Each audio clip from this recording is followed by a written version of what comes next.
What's the endgame here? Serious answers, please. I'm genuinely curious as in how do sellers expect to sell houses at overinflated prices when the economy is shrinking and people are broke? Like seriously. A majority of Americans can't afford rent. The only buyers I can think of are multi-millionaires. I hear in some states that empty business real estate can be written as a tax right because it's a struggling business. Is that the endgame here? To hoard a lot of underdeveloped real estate to receive a lot of tax credits?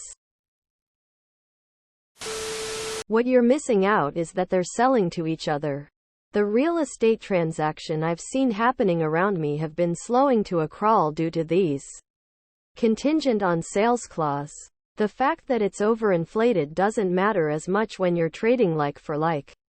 I cannot take on a $900,000 mortgage, but someone with $600,000 of equity sure as hell can take on a $300,000 mortgage at 8 interest without care. The endgame is to make everyone a renter. Feudalism 2.0. Every relator I know has been shitting in their pants for 6 months BC. The market has cooled off. So this is a good sign. I'm predicting the pressure of paying student loans next month will really stall the real estate market further as people will have less money to rent or buy. And this will put tremendous pressure on the housing market. If there's no demand, supply will go up and prices will drop. Yay. I saw it happen in 2008-2012. But was young and broke face with rolling eyes, open mouth smile.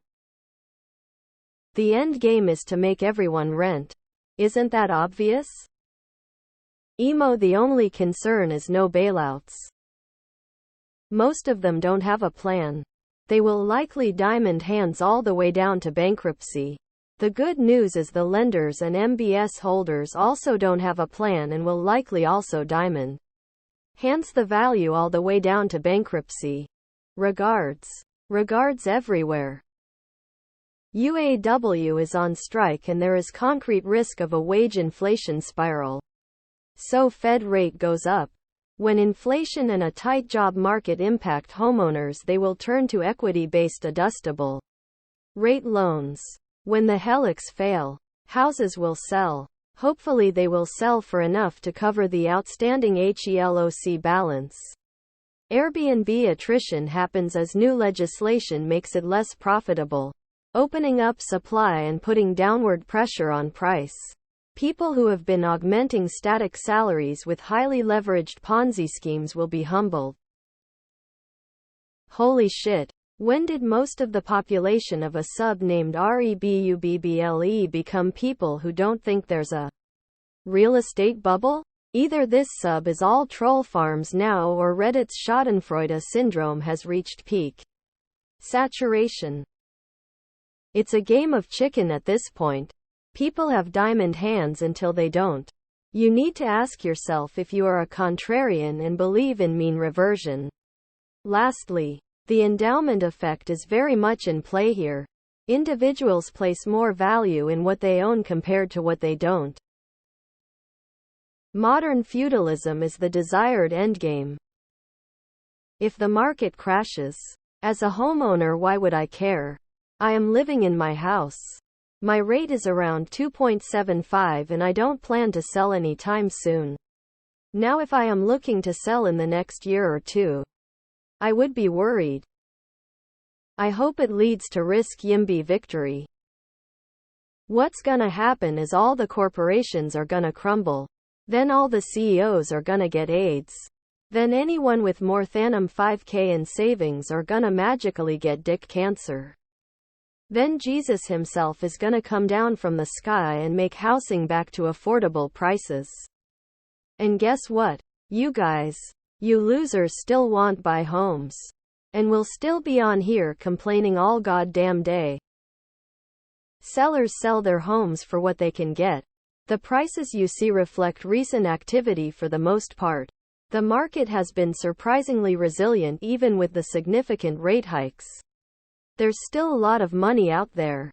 Not just in real estate equity, but the stock market is still pretty high too, even after a bit of a correction. But all markets go up and down. We might see prices slowly deflate over time rather than crashing quickly. It's so hard to predict these things.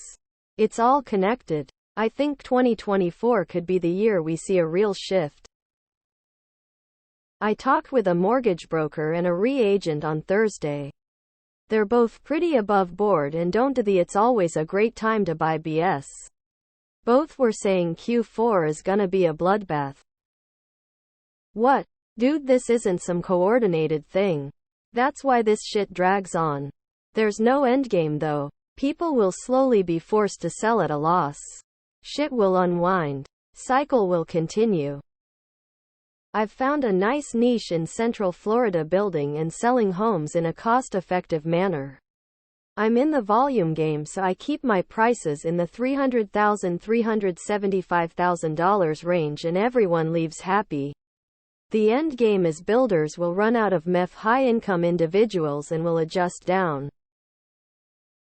The World Economic Forum's WEF goal is for everyday people to own nothing and be happy by 2030. I have a little schadenfreude about this. Real estate agents are a close second behind lawyers in my book on the shit scale. Commissions are too high. They were essentially high-paid welfare workers during the pandemic-fueled housing boom. In a crazy real estate market, agents add literally zero value, and that's when they get paid the most because the government was pumping massive amounts of liquidity into the system. So a real estate agent can drive a Lamborghini Urus and buy 3 investment properties. Well, I'm sorry. Most of them should be in the breadline soon. Maybe they'll find a real job. Canada is our future. Expensive housing forever. The end game for each individual property owner is to maximize profit and minimize loss. Same as it ever was. Not complicated. Read Les Miserables by Victor Hugo. This is why people left for the New World. The one doesn't want the 99 to own property. Renters are stuck with suffocating rent hikes. The rich will exchange current holding as currency, taking debt to leverage earnings, to never pay taxes. If you don't own now, you never will. Or pray for a revolution to occur. Good luck with I. Like seriously. A majority of Americans can't afford rent. An overwhelming majority of Americans own their homes. So this statement cannot be true. Homes are selling for over 95% of the list price. So perhaps the list prices are inflated a few %. But it may not be as inflated as you think. Can you quantify any of what you're talking about? Give an example of a listing for context. And it will be easier to address your question. Unless you were just looking for a commiseration circle jerk. Edit your K-shaped rec 0 very. As if anyone in this sub has the slightest idea WTF they are talking about. Look at CarMax. They're still overpaying for cars and they can't sell them.